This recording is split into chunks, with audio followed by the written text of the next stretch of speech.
Right now, across America, trucks that once sold for nearly $90,000, the pride of driveways and job sites, are sitting on dealer lots collecting dust. Ford King Ranches, GMC Denali, Ram Limiteds. The same trucks people fought to overpay for just 2 years ago are being marked down by tens of thousands, and still no one's buying. Social media is flooded with clips claiming these luxury pickups are worthless, that dealers are panicking, and that the auto market is collapsing. But what's really happening isn't just about falling prices.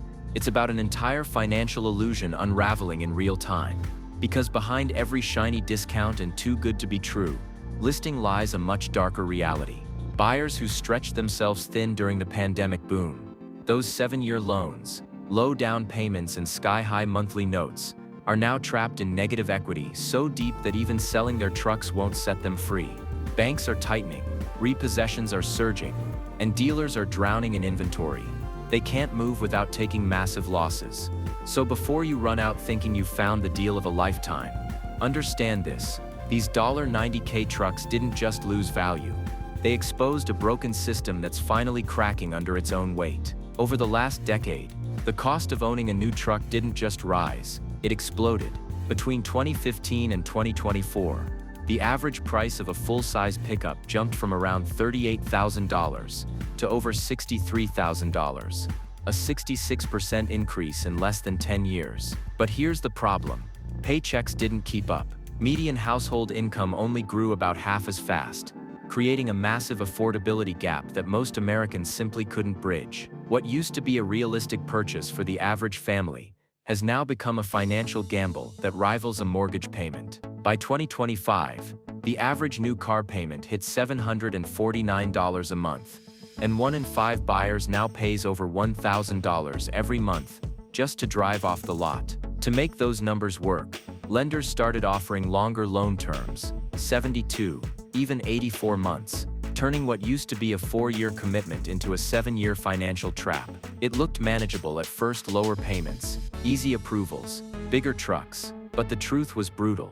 The moment those buyers signed, their vehicles began depreciating faster than they could pay them off. And that's how millions of Americans found themselves on the edge of the cliff, owning less and owing more with every passing month. This collapse didn't happen overnight. It was engineered. For years, automakers discovered that luxury sells better than practicality. So instead of building affordable work trucks, they flooded the market with high-end trims: King Ranch Denali Limited, each one packed with gadgets, stitched leather and chrome that added $20,000 or more to the sticker price. Dealers loved it because the profit margins were massive, often 30% or higher on those top-tier models. And to keep the machine running, manufacturers dangled cash incentives behind the scenes. Between 2020 and 2024, factory-to-dealer bonuses skyrocketed, sometimes reaching $10,000 per truck, rewarding dealerships that ordered more luxury inventory, even if demand was already cooling.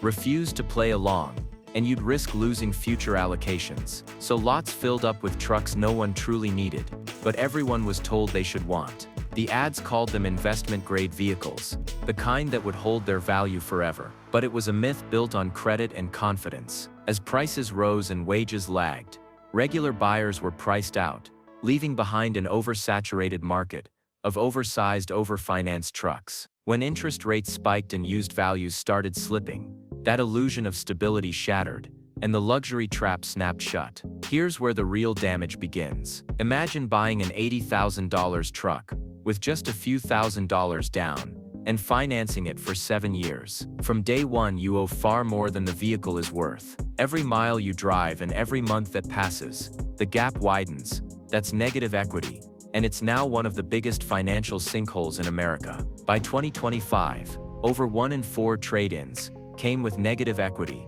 and the average amount owed beyond the vehicle's value was around $6,700. Many drivers didn't even realize they were upside down until it was too late. When they tried to trade in or refinance, they learned that the deal they thought they'd scored had trapped them in years of debt. And instead of paying it off, most buyers rolled that debt into their next loan, creating a vicious cycle that guarantees they'll never catch up. This cycle has a name in the auto industry: the negative equity death spiral. Every new purchase starts deeper underwater than the last. with loan-to-value ratios now exceeding 119% in some cases. People are paying for vehicles they no longer own, driving assets that lose value faster than they can make payments. It's not just bad luck.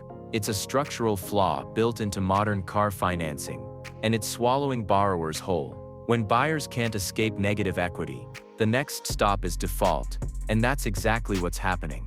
Across the country, lenders are reporting record-breaking delinquency rates, especially among subprime borrowers. As of early 2025, more than 6.5% of subprime auto loans were 60 days past due, the highest level ever recorded, even worse than the 2008 financial crisis. And it's not just isolated cases. In 2024 alone, an estimated 1.7 million vehicles were repossessed, matching the worst levels seen during the Great Recession.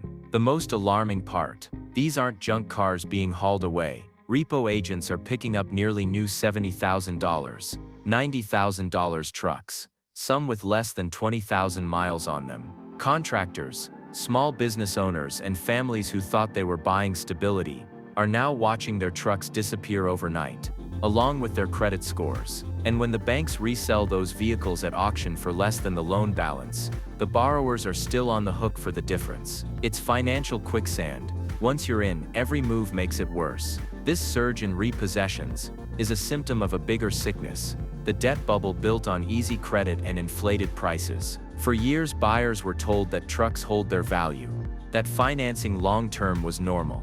But with falling resale values, rising insurance costs, and stagnant wages, that promise has collapsed. What's left is a silent wave of financial pain spreading through households that once believed owning a dream truck was a sign they'd made it. Here's the twist that's confusing everyone: if repossessions are soaring and buyers are drowning in debt, why aren't vehicle prices crashing across the board? The answer lies behind the curtain of the wholesale market, the place where repos, trade-ins, and used vehicles quietly change hands before hitting your local lot. Despite all the viral doom posts, the data tells a subtler story. According to the Manheim Used Vehicle Value Index, wholesale prices in late 2025 are actually up slightly, around 2% year over year. That means dealers are still paying healthy prices at auction, and there's no widespread fire sale of vehicles flooding the market. Inventory levels remain tight, because manufacturers haven't fully ramped up production since the pandemic supply shortages. So even though demand for expensive trucks has cooled, the overall used market remains strangely balanced. But that balance hides the real weakness. Luxury trucks are underperforming everything else. While SUVs and sedans are holding steady or even appreciating, high-trim pickups are losing value faster than any other category. Dealers know this, and they're bidding cautiously, letting those $80K monsters sit unsold longer than ever before. So no, the market isn't collapsing. But for the people stuck with these trucks, it doesn't need to. The financial damage is already personal, and the hidden stability in the numbers offers little comfort to those watching their dream trucks turn into debt traps. While the wholesale market looks calm on paper, dealers are feeling the storm firsthand. Every unsold truck sitting on a lot isn't just dead inventory. It's debt accumulating by the day. Most dealerships use what's called floor plan financing, meaning they borrow money to stock their lots. The longer a truck sits unsold, the more interest they owe. And with rates skyrocketing over the past 2 years, that cost has become unbearable. A few years ago, a mid-sized dealership might have paid $50,000 a month in floor plan expenses. Now some are paying over $600,000.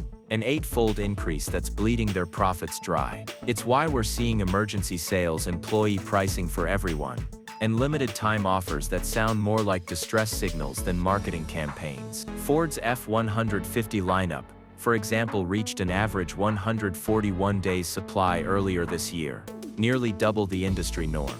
Every day those trucks sit, dealers lose money.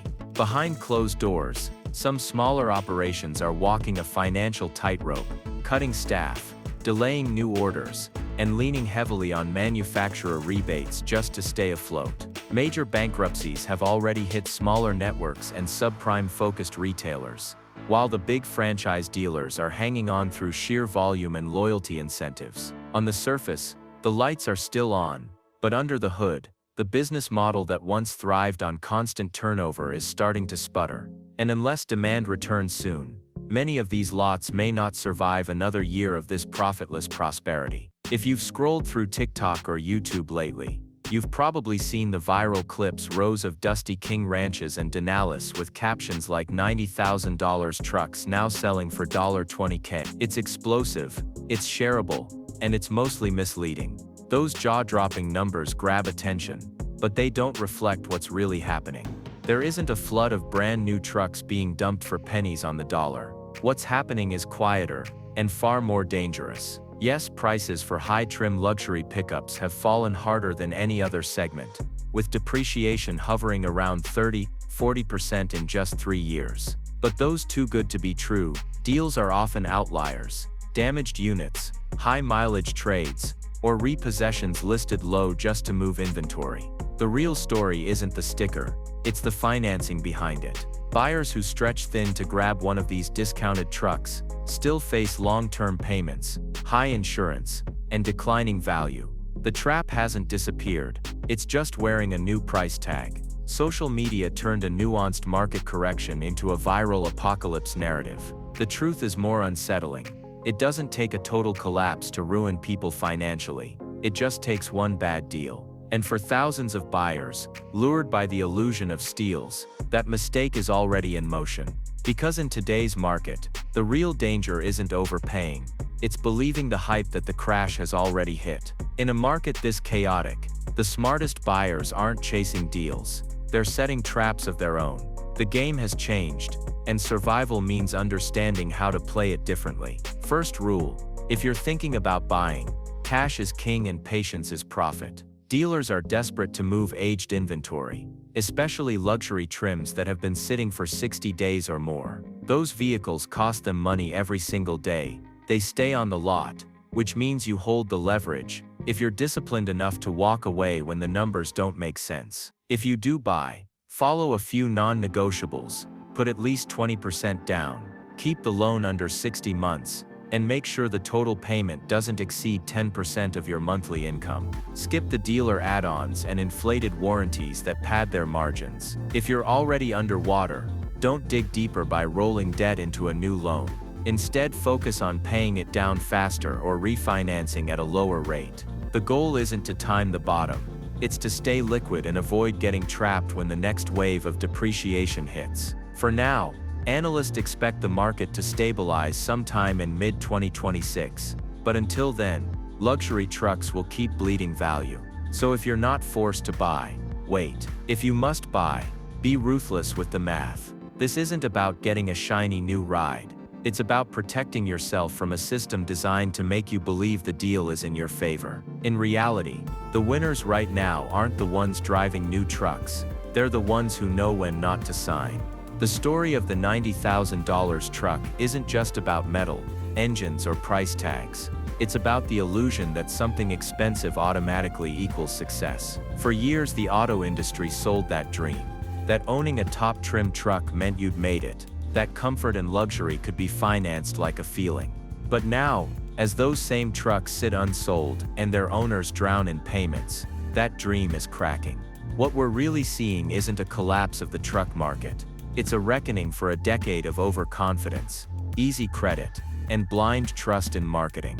The truth is, most of these bargains are just warnings dressed as opportunities. The dealers slashing prices aren't giving away gold, they're offloading anchors. And the families trading down, defaulting, or walking away from their keys aren't careless. They're the first casualties of a system that pushed people to live beyond their means. The next few years will separate those who learned from this crisis from those who repeat it. So before you fall for the next can't-miss deal, remember the smartest move isn't finding the cheapest truck on the lot.